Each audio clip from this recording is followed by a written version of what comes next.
a todos, eu sou o professor Chico e hoje vamos definir e diferenciar os dois tipos de atrito, o atrito cinético e o atrito estático. Observe a ilustração. Imagine que eu tenho um corpo de massa conhecida e a esse corpo eu aplico uma força. Se houver atrito entre o corpo e a superfície, surgirá no sentido contrário ao movimento ou à tendência dele a força de atrito. É bom lembrar que, além da força aplicada e da força de atrito, eu tenho nesse corpo a força-peso e tenho a força normal. Qual é o nosso objetivo hoje? Nosso objetivo é como é que eu calculo a força de atrito. Primeiramente, a gente tem de ter o seguinte conceito. Quando eu aplico uma força a um corpo, não é qualquer valor de força que gera movimento a esse corpo. Existe uma força de atrito que segura, entre aspas, o corpo à superfície. Chamamos essa de força de atrito máxima.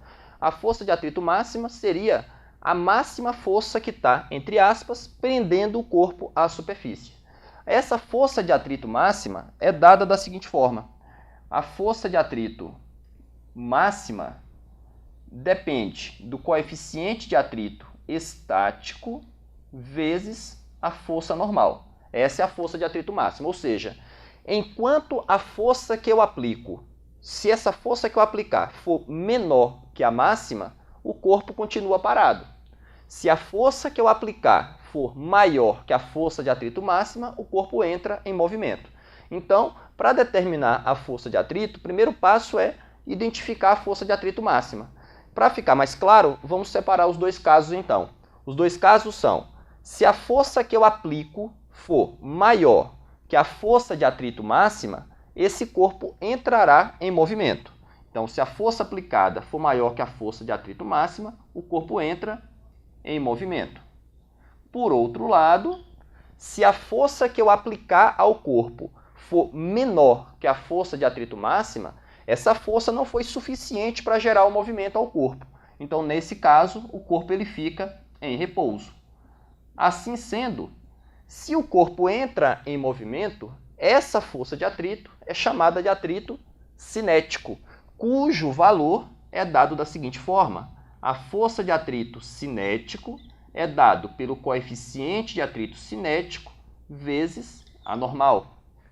Por outro lado, se a força que eu apliquei for menor que a máxima, o corpo fica em repouso. Ficando em repouso, essa força de atrito é chamada de força de atrito estático. Essa força de atrito estático, diferente da força de atrito cinética, ela é uma força variável. Ou seja, enquanto o corpo está parado, a força de atrito estático ela é igual à força aplicada, porque se o corpo está em repouso, a força resultante é zero. Por outro lado, então, a força de atrito estática ela vai variar entre o valor zero e o valor máximo.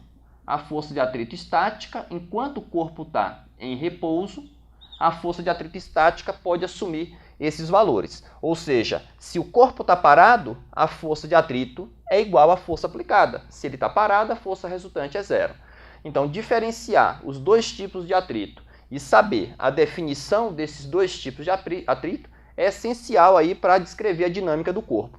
É importante lembrar que o coeficiente de atrito presente nessas expressões depende basicamente, no primeiro momento, do material que é feito o corpo e do material que é feita a superfície. Então, o valor do coeficiente de atrito, enquanto o corpo está em repouso, o coeficiente de atrito estático, é um valor diferente do coeficiente de atrito cinético. Então, em geral, o coeficiente de atrito estático assume valores maiores que o valor do coeficiente de atrito cinético. Esses valores, quando necessário, é informado nos exercícios. Quando não for informado, não há necessidade de conhecê-los. Então, essa foi a dica de hoje. Muito obrigado a todos e até a próxima aula.